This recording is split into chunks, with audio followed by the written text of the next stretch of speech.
Chemistry की class में स्वागत है। तो चलिए केमिस्ट्री की कॉपियां आप लोग सभी बच्चे अपना अपना निकाल लें और सामने कर लें और देखिए कि पिछले दिनों में कहाँ तक हम लोग केमिस्ट्री में पढ़े थे। तो जहाँ तक कि मुझे याद है कि आप लोग के केमिस्ट्री में जो चैप्टर चल रहा था वह था परमाणु, अणु और आयन। क्या जी बोलिए, चैप्टर क्या चल रहा था? ये था परमाणु, अणु और आयन। आप लोग देखिएगा चैप्टर संख्या कितना है। उसमें आप लोग के हमने सबसे पहले देखिए पढ़ाए थे परमाणु, द्रव्यमान इकाई। परमाणु, अणु, आयन के बारे में तो पूरी कहानी बता ही दिए थे। उसके बाद हम न्यूमेरिकल पर आ गए थे, तो पहले परमाणु द्रव्यमान इकाई बताए थे, उसके बाद परमाणु द्रव्यमान बताए थे।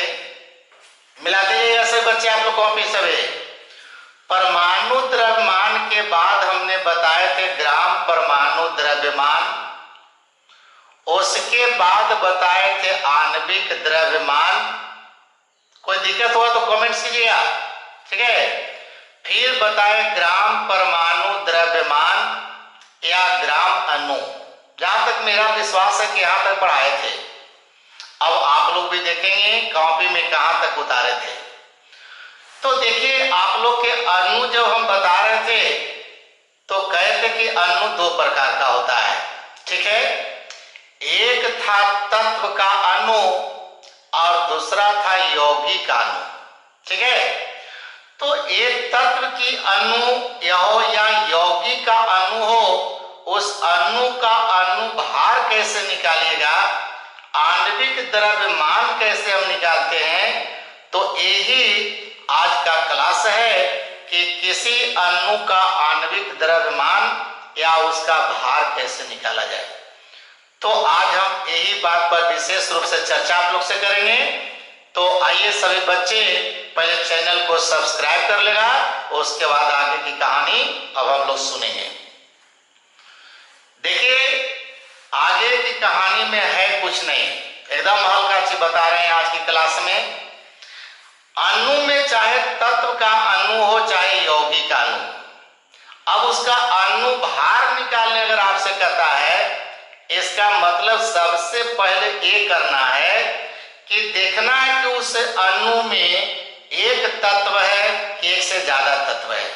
क्योंकि पहले ही बोल दिए हैं कि अणु में तत्व का अणु है कि यौगिक का अणु है, ये पहले पकड़ना है। तत्व का अणु रहेगा तो उसमें एक तत्व रहेगा। यौगिक का अगर अणु है तो निश्चित है कि एक से ज्यादा तत्व रहेगा, पहले ही बता दिए हैं। अब इसकी फैसला पहले आपको कर लेना है कि एक तत्व है कि एक से ज्यादा तत्व है।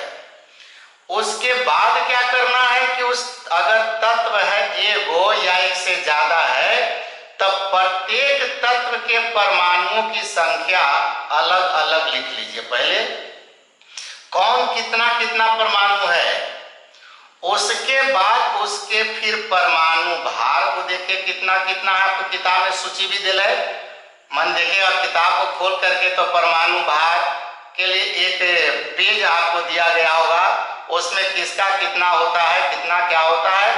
तो हमने पहले ही बताया था कि तत्व की परमाणु भार जब देखिएगा तो ज्यादातर वो दशमलव में रहेगा, लेकिन तुम लोग को हम बताए थे कि दशमलव में थोड़ा गुना भागा करने में दिक्कत होता है, तो आप लोग उसके पूरा पूरा अंक के लेके चलिएगा ताकि गुना करने में दिक्कत ना हो सके, ठीक है।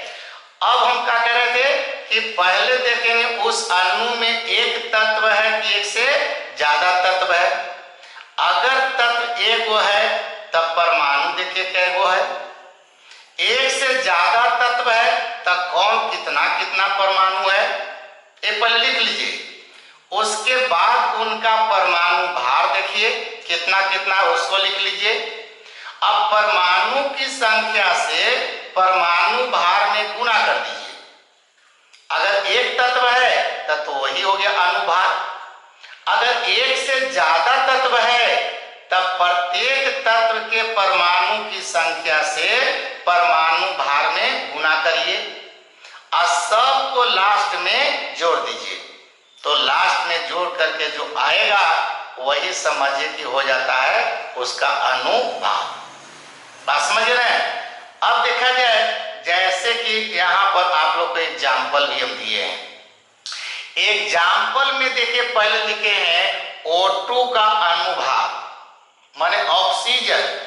तो ऑक्सीजन में बताइए एक ही वो तत्व है ना, कौन? केवल ऑक्सीजन। अब ऑक्सीजन के नीचे देखिए ऑक्सीजन का संकेत हो गया O और नीचे लिखल है 2 माने परमाणु दिल है 2, तब पहले 2 लिख दिया। और ऑक्सीजन की परमाणु भार ऐसे किताब में लिखल होगा 15.998, तो उसको लगभग 16 मान लिया। अब 16 में 2 से गुना कर दिया तो 16 दूना 32 यू माने यूनिफाइड कहिए या एटॉमिक मास यूनिट कहिए। क्लियर? अब लिखल है सल्फर के लिए देखिए एस के नीचे 8 माने सल्फर का अणु सूत्र हो गया S8। अब बोलो इसमें परमाणु कितना है? 8, पहले लिख दिया 8। और सल्फर की परमाणु भार होता है 32। अब 32 में 8 से गुना किया तो 8 दूनी 16, 8 3 24 1 25 यानी 256 यू हो गया। यही O2 है ऑक्सीजन। अब O3 हो गया ओजोन। क्या पढ़ते हैं इसको? ओजोन। कोई दिक्कत है? अब ओजोन का अनुभार निकालना है तो पहले देखो कि ऑक्सीजन का के परमाणु है, तो यहां लिखा पहले 3 परमाणु है। ऑक्सीजन की परमाणु भार कितना है? 16। अब 16 में 3 से गुना किया 16 48। कोई भार है? समझ रहे सब लड़के लड़की ने? कोई दिक्कत नहीं होनी चाहिए। अब इसी तरह से फास्फोरस का इस सूत्र है P4 अनुसूत्र। तब फास्फोरस के एक अणु में के परमाणु हो गया? 4, तब पहले लिख दिया 4। अब फास्फोरस का हो गया परमाणु भार 31। अब यहां 4 एकाएं 4 अचरती है 12 124। बात समझ गया? अब इसी तरह से कोई तत्व के अणु सूत्र अगर दिया जाए, ये समझो कि ऑक्सीजन के अणु सूत्र है। ऑक्सीजन का संकेत होता है O लेकिन अणु सूत्र है O2। बात समझ रहे ना? फास्फोरस का संकेत होता है P और अणु सूत्र है P4। कोई दिक्कत? कोई कहे कि P या P4 में क्या अंतर है जी, तो कहेगा कि P का मतलब फास्फोरस का संकेत हुआ। अब P4 का मतलब क्या हो गया? तब बोलेंगे कि ये फास्फोरस का अणु सूत्र है। कौन सूत्र है? जब भी किसी चीज का आणविक द्रव्यमान निकाले रहे या अनुभार निकाले कहे तो उसका अणु सूत्र लीजिएगा और अणु सूत्र से ही उसका अनुभार निकालेगा। बात समझ रहे ना? तो ये सब देखिए इस तत्व का अणु सूत्र निकाल दिए। अब कहता है कि यौगिक चलिए, मतलब एक से ज्यादा तत्व है। जैसे H2O जिसको कहते हो जल, तेरा में के वो तत्व हो गया 2 हाइड्रोजन और ऑक्सीजन। अब हाइड्रोजन की के परमाणु है 2, तब पहले ले दिया 2। हाइड्रोजन की एक परमाणु का भार हो गया 1, तब 1 ले दिया। ऑक्सीजन की एक परमाणु है तो 1 का हो देखिए 16 लिख दिया। 1 लिखना जरूरी नहीं है, कारण 1 में 16 से भी गुना करेंगे तो 16 रहेगा नहीं। तो यहाँ 2 एकाएं 2 और 16 ई हो गया, तो 16 और 2 18, फिर दोनों को जोड़ दिया। कोई दिक्कत है? इसी तरह से देखो H2O2 हाइड्रोजन पर ऑक्साइड। अब हाइड्रोजन पर ऑक्साइड है और इसका अनुभार निकालना है, तो इसमें हाइड्रोजन का के परमाणु हो गया 2, ऑक्सीजन का के परमाणु है 2, तो हाइड्रोजन की 2 परमाणु है। अब परमाणु भार है 1, तो हो गया 2 गुना 1, फिर प्लस दे दिए। ऑक्सीजन के परमाणु है 2 और परमाणु भार 16, तब 2 एकाएं 2 और 16 दूनी 32, तब 32 और 2 34 हो गया। कोई दिक्कत नहीं?